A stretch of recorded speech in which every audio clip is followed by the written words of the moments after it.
சேலம் சூரமங்கலம் அருகே ஜாகர் அம்மாபாளையத்தில் நகைக்காக முதிய தம்பதியை அடித்து கொலை செய்ததாக வெளிமாநில நபர் கைது செய்யப்பட்டுள்ள நிலையில் கொலை செய்த பின் அந்த நபர் நடந்து செல்லும் சிசிடிவி காட்சி வெளியாகியுள்ளது. விவரங்களை தருகிறார் செய்தியாளர் ரமேஷ். ரமேஷ், வணக்கம். இது தொடர்பான விவரங்கள் என்ன சொல்லலாம்?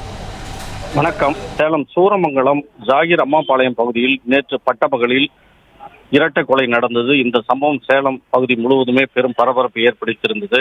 இந்த நிலையில் இந்த கொலை வழக்கு தொடர்பாக துப்பு தொடங்க சேலம் மாநகர காவல் ஆணையாளர் பிரவீன் குமார் அபினவு தனிப்படை அமைத்திருந்தார். இவர்கள் பல்வேறு கோணங்களில் விசாரணை செய்தனர். இதன் பின்னர் நேற்று நள்ளிரவு சிசிடிவி காட்சிகளை கைப்பற்றி விசாரணை செய்தனர். அப்போது இந்த சிசிடிவி காட்சியில் வாலிபர் ஒருவர் கைகளில் இரத்த கரையுடன் நடந்து செல்வது பதிவாகி இருந்தது. இதனை வைத்து அந்த வாலிபர் யார் என அக்கம் பக்கம் முழுவதுமே விசாரித்தனர்.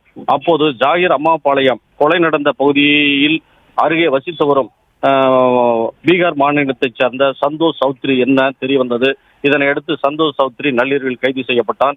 இவன் வீட்டில் பதுக்கி வைத்திருந்த 10.25 பவுன் தங்க நகை பறிமுதல் செய்யப்பட்டது. இது தவிர கொலைக்கு பயன்படுத்திய சுத்தியல் ஒன்றும் பறிமுதல் செய்யப்பட்டிருக்கிறது.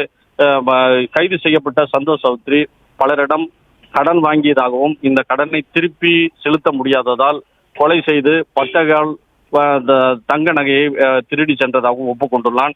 தொடர்ந்து அவனிடம் காவல்துறை அதிகாரிகள் விசாரணை செய்து வருகிறார்கள். இந்த கொலைக்கு துப்பு தொடங்க போலீஸ் மோப்ப நாய் லில்லியும் பெரிதும் உதவி செய்திருக்கிறது. மோப்பம் பிடித்து கொண்டு கொலையாளி சந்தோஷ் சௌத்ரி வீட்டு வரை போலீஸ் மோப்ப நாய் லில்லி சென்று விட்டு திரும்பி இருக்கிறது. இதை வைத்தும் தற்போது விசாரணை முடிந்திருக்கிறது. விவரங்களுக்கு நன்றி ரமேஷ். பிளே ஸ்டோர் மற்றும் ஆப் ஸ்டோரில் இருந்து பாலிமர் செயலியை QR கோடு மூலம் பதிவிறக்கம் செய்யுங்கள். செய்திகளை உடனுக்குடன் பெறுங்கள்.